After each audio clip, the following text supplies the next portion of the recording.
Baby girl, you are so pretty, pretty, pretty, pretty. Baby girl, you are so pretty, pretty, pretty, pretty. Females magic just touching me. So I wanted to introduce y'all to the baby that I'm going to be talking about, my little princess, Malaya. She's almost 1 year old, and she's just a happy-go-lucky, bubbly, adventurous baby that mommy loves.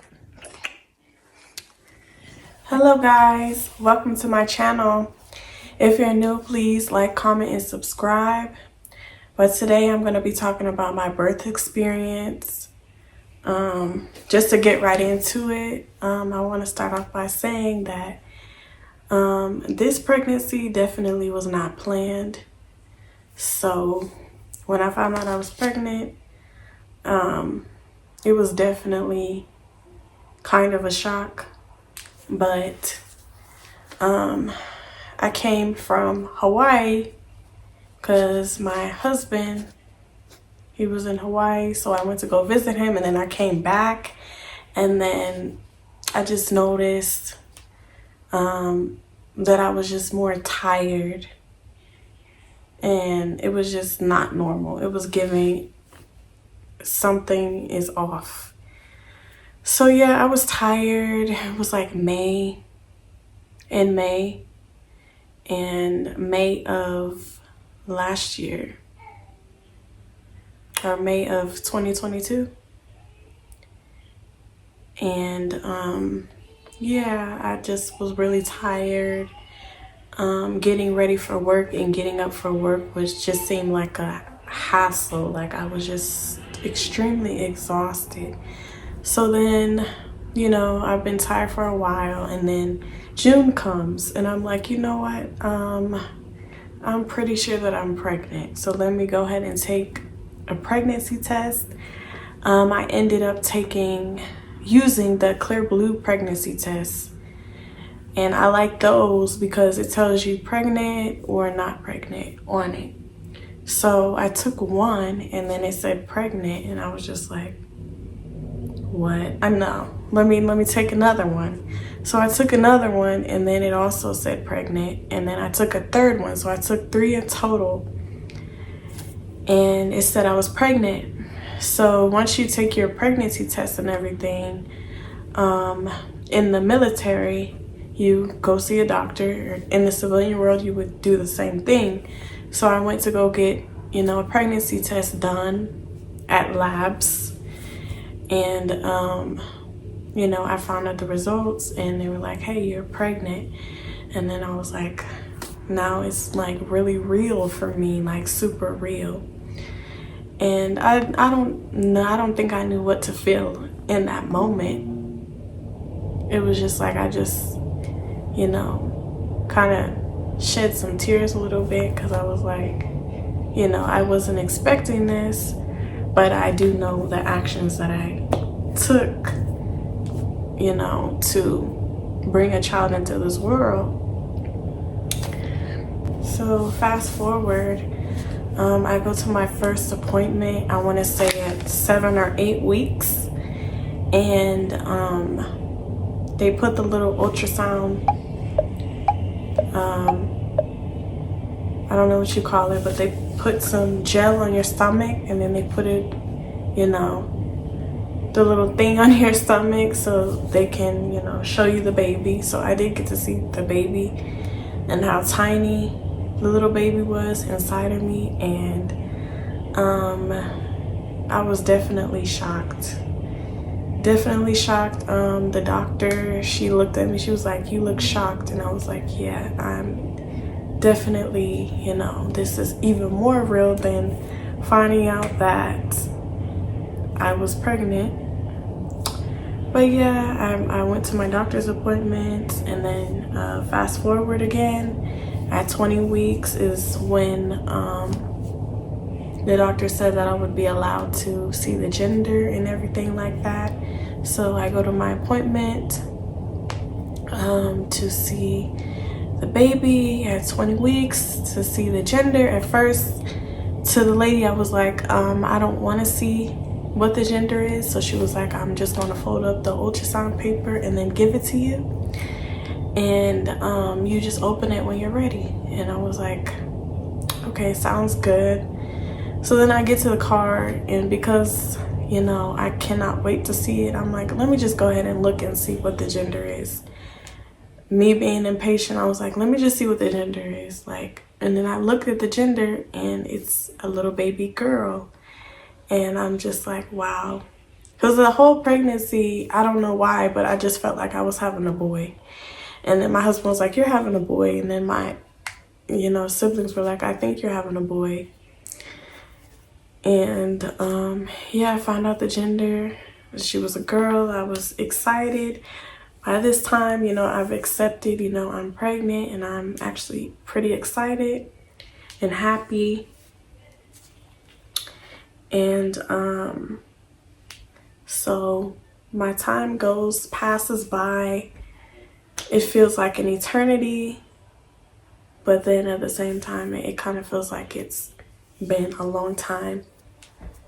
And I have the baby at 38 weeks and 5 days. And the day before I even delivered the baby, I would say in the evening, I was having like really bad contractions. But the thing is, this is kind of personal. I didn't start having contractions until, you know, I was intimate with my husband. So that really started up the contractions like really, really bad. Because before we even were intimate, like I was having no contractions, nothing. And then we're intimate a few times, and then that leads up to me having really bad contractions. And it was like 6 in the evening. It wasn't as close together. It wasn't as bad at first, but then the next day came, which was when I was at 38 weeks and 5 days. And the contractions are just unbearable at this point. Like early in the morning, 1, 2 a.m. in the morning, the contractions are so unbearable. So I'm trying my best. Like, I'm trying to go to sleep. I'm trying to use this little massage machine that my coworker gave me to help me with my back and everything. And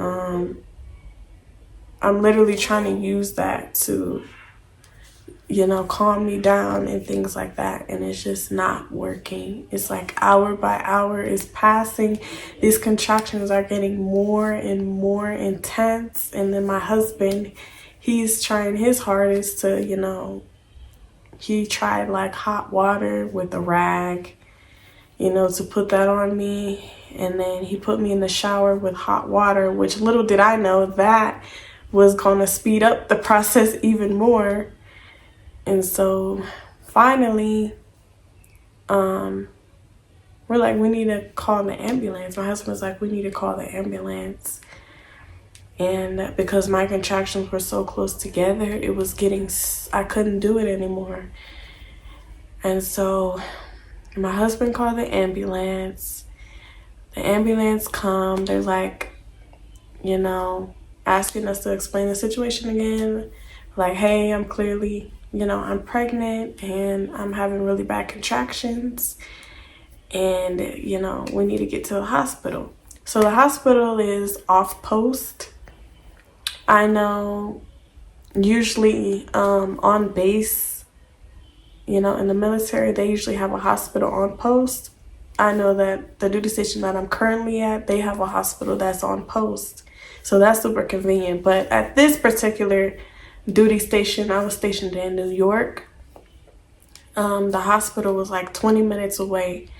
So I was like, ooh, we don't have to go. So yeah, I'm in the ambulance. The man is asking me questions about my age. When is your delivery date? How bad are your contractions? How bad are you feeling the same pain and things like that? And I'm just answering the questions while I'm on the stretcher. And then we finally get to the hospital, and they place me in the pre-labor delivery room, and they hook me up to the monitors, you know, monitoring the baby's heart rate and everything, check me to make sure, you know, nothing irregular is wrong. So yeah, I'm having contractions and I'm just laying on the bed at this point, and it's just so unbearable to the point where, you know, people can hear me making noises. I'm trying to breathe, like, and things like that, and I'm not caring because the pain is literally so intense. I'm like, please give me some medication. They can't give me any medication or anything. So I'm just laying in the bed, you know, hours come by. The nurse checks my cervix and she's like, you're 3 centimeters dilated. And I'm like, oh my gosh. She was like, yeah, you were in preterm labor. So that whole time I was at my house, I was basically like suffering. I wouldn't say suffering, but I was in preterm labor. And then more hours come by, and then another nurse comes in and she's like, you're at 6 centimeters dilated. And I'm like, oh my goodness. So my husband was supposed to be behind us the whole time, you know, behind the ambulance. That's what he told me. And my husband was not, you know, there during this time. I guess he fell asleep or he went to sleep for like a few hours.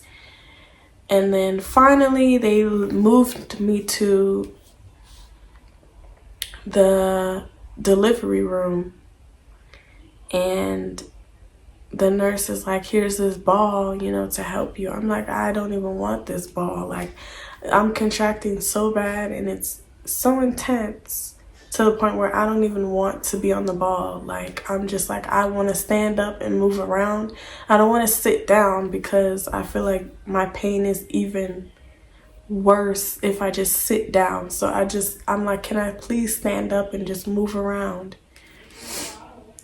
So I move around a little bit, and then finally I have to lay back down in the bed for them to continue to monitor the baby's heart rate and everything like that. And during this time, they're like, you can't eat any food. You can only have liquids. And I believe maybe like soft, like applesauce or something like that. Nothing solid. So we're at this point, I'm going to sleep. Well, prior to this, I'm waiting for them to give me the epidural. So the man finally comes in and gets ready to give me the epidural. So coming into this whole pregnancy, even before all of this happened, I was like, I want to, you know, have a natural birth. Then I had those contractions. I was like, no, I don't think I can deal with it. So yeah, the man gives me the epidural. By this time, I'm a little bit terrified of the epidural because I've heard, you know, different things like, oh, the epidural needle is so long, and if you move, you could get paralyzed, which was one of my fears. But he put the epidural on my back, and it just felt like a little pinch, so it wasn't, you know, anything like I thought it was. You know, I had to stay still and everything, and it was just a little pinch. So I get the epidural and I feel fantastic. I feel so good. You know, I can speak normal. I can finally go to sleep. And, you know, my aunt calls me, video chats me. My parents call me. They're like, because I messaged them during this time, you know, I'm about to have the baby. You know, I talked to them, you know, they asked me how am I feeling, and they're excited. I'm excited. And I get the best sleep of my life before the baby comes out. So fast forward to, I want to say about 8 p.m. You know, and meanwhile, you know, the nurses, they're coming in on and off to check my cervix. And at one point, my cervix was at 8 centimeters and you have to be at 10 centimeters. So at this point at 8 p.m., they're coming in and my water still didn't break. And I forgot to mention, my mucus plug did come out at home, but my water never broke. So the nurse had to go in and break my water just so the baby could start to come out. So she broke my water. At this point, you know, the baby's trying to come out. I'm pushing. She's like, inhale, exhale, 10 seconds. So I do that. And my husband is to the left of me about to pass out. The nurse is like, go check on him, because he walks away at this point. I guess he's able to see the head of my baby. He's able to see the head, and he's like, I feel like I'm about to throw up. So the nurse is like laugh and joke, and I'm laughing as I'm pushing. Like, hey, and they think he's gonna fall out. Like, go get him. So yeah, he's in the bathroom, and I'm still pushing. And I'm feeling completely fine because I got the epidural. It numbed me. I was able to press a button to determine however much, I wanted to be numb. And yeah, I get the epidural, so I feel good. But like, I want to say midway or a little bit past midway of pushing, I start to feel some pain on my left side, I guess from the epidural wearing off. So it was a little bit painful, but eventually I'm pushing out the baby. You can see a head full of hair, my husband said. So I push out the baby, and then it's time, to have her fully almost out of me. So she's finally out of me, and I'm in tears, like the amount of joy and the amount of, carrying her for 9 months, really it just all hit me. Like, she's so beautiful. She came out 5 pounds and 10 ounces. 5 pounds and 10 ounces. And she came out so healthy and everything like that. My husband, his dad was over on the couch, and he got to hold her. My husband got to hold her. Now, when she came out, she didn't cry. She had, I think it's when there's poop in your amniotic sac. And I guess it got into her lungs, so they had to put a tube inside of her mouth. So that way, she could breathe properly and, cry like a normal baby to make sure she's okay. They were flipping her. My husband said the nurses were flipping the baby around like a pancake and stuff like that. I was like, oh my goodness. And but she came out healthy. She came out beautiful. And that was just a really great moment for me. They laid the baby on my chest. And they laid the baby on my chest, and then I tried to breastfeed her. She wasn't really latching as strong. She had like a little mouth, so she wasn't really latching as strong. And then after I did that, they finally put us in another room, a room where they put us in a room where when you finish giving birth, you are ready to go home. But, I stayed there for the night. We signed paperwork and things like that. Paperwork for her birth certificate and things like that. And we were there for like 3 days because she had jaundice. So for a lot of you guys that don't know what jaundice is when, babies, if I'm saying it correctly, their liver is not fully developed, and they just it's like yellowing of the skin and yellowing of the eyes. So she had that, so she had to lay under this light. And I forget what the light is called, but she had to lay, it was basically like a little rectangle type deal, and she had to put the baby in there, and she had to wear things over her eyes and sit in the light to help with the jaundice.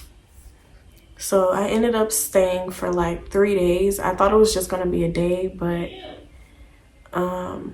I guess they had to do a bunch of labs and things like that. And they have to make sure, you know, she's going to be good to go home. So we had to stay there for 3 days, which was fine. I had breakfast, lunch, and dinner that I was able to order. And that was pretty cool. The only thing that I didn't like was your visitors, like my husband and his dad, they didn't really get to eat, which I felt like was unfair, you know, because they're staying there with me and the baby. So it's only fair that we all get to eat. But other than that, like the staff and everything, the nurses were like super sweet. I don't remember this other particular nurse that came in, but she was super sweet. And she was like, your baby is the type of baby that I would adopt. And she was like, basically, the baby looks like a good mixture of me and my husband. And she was just super sweet. And then on the first day, the nurse that was taking care of me, she was like, can we, you know, watch your baby while y'all sleep? And I'm just like, sure. Like, sure. You know, they love babies. So I'm like, of course you can. I need some sleep anyway. So by the third day, we were finally able to go home. And it was just surreal. A great experience still. So we took her home, and I was a little bit, you know, skeptical as to how, you know, we would handle having a newborn baby. It was just all new to me and him. I know in high school I did take a parenting class and everything, and I had the fake baby and everything. But this is a real baby. So this is a real human that I'm, you know, me and my husband are liable for. So yeah, we take the baby home, and our life is started from there. We eventually, you know, we adjusted to it and everything. It was an amazing experience. And she's almost 1. She'll be 1 next Saturday. So yeah, we made it this far, and she's gonna continue to grow and get bigger. And some advice that I could give to a new mom, or just any mom that wants to start a family, or just anyone that wants to start a family, is that it's basically an experience where you learn as you go. And you're just gonna have that instinct to, you know, if the baby's crying, you know, you're gonna figure out what is wrong with the baby, and everything is gonna be good. But I enjoyed talking to you guys about my experience. And if you have a similar or a different experience, or anything that you want to comment down below about what you thought about this video, that would be really great for me. And I will see you guys in the next video. Bye bye. Stay blessed.